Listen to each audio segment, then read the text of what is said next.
ముఖ్యమంత్రి చంద్రబాబు నాయుడు, ఉప ముఖ్యమంత్రి పవన్ కళ్యాణ్ సారథ్యంలో తెలుగుదేశం, జనసేన, భారతీయ జనతా పార్టీ సంకీర్ణ కూటమి ప్రభుత్వం ఏర్పాటైన తరువాత రాష్ట్రంలో చోటు చేసుకుంటున్న పరిణామాలు, అవాంఛనీయ పరిస్థితులపై వైఎస్ జగన్మోహన్ రెడ్డి యుద్ధం ప్రకటించారు. పల్నాడు జిల్లా వినుకొండలో 3 రోజుల కిందట నడి రోడ్డుపై దారుణ హత్యకు గురైన పార్టీ కార్యకర్త షేక్ రషీద్ కుటుంబాన్ని పరామర్శించారు. ఈ సందర్భంగా ఆయన విలేకరులతో మాట్లాడుతూ చంద్రబాబు, పవన్ కళ్యాణ్ పాలనలో రాష్ట్రంలో నెలకొన్న అరాచకాలకు నిరసనగా ఈ నెల 24వ తేదీన రాష్ట్ర రాజధానిలో ధర్నా చేస్తానని ప్రకటించారు. పార్టీకి చెందిన లోక్సభ, రాజ్యసభ సభ్యులు, ఎమ్మెల్యేలు, ఎమ్మెల్సీలు అందరూ ఇందులో పాల్గొననున్నారు. కూటమి ప్రభుత్వం ఏర్పాటైన ఈ నెలన్నర రోజుల వ్యవధిలో రాష్ట్రంలో సంభవించిన దాడులు, హత్యలు, చిన్నపిల్లలపై అత్యాచారాలపై రాష్ట్రపతి ద్రౌపది ముర్ము, ప్రధానమంత్రి నరేంద్ర మోడీకి వివరిస్తాను అని చెప్పారు.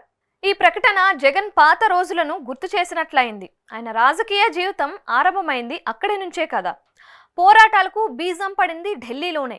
వైఎస్ఆర్ కాంగ్రెస్ పార్టీ స్థాపించడానికి ముందు, ఆ తరువాత జగన్ రాజకీయాలన్నీ ఢిల్లీ కేంద్ర బిందువుగానే సాగాయి.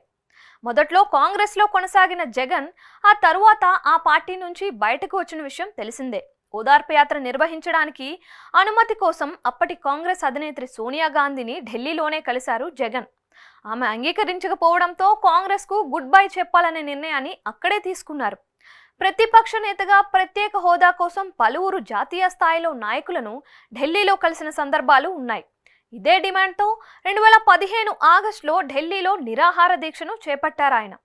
67 మంది ఎమ్మెల్యేలతో జంతర్ మంతర్ వద్ద దీక్షను కొనసాగించారు. ఇప్పుడు మళ్ళీ ఆయన ఢిల్లీ గడప తొక్కబోతున్నారు. రాష్ట్రంలో చోటు చేసుకుంటున్న హత్యలు, అత్యాచారాలు, పార్టీ సానుభూతి పరులపై దాడుల గురించి అక్కడే అమ్మి తుమ్మి తేల్చుకోనున్నారు. చంద్రబాబు, పవన్ కళ్యాణ్ ప్రభుత్వం అధికారంలోకి వచ్చిన తొలి నెలన్నర రోజుల్లో జగన్ ఢిల్లీ స్థాయిలో ఉద్యమించబోతూ ఉండడం చర్చనీయాంశం అవుతోంది.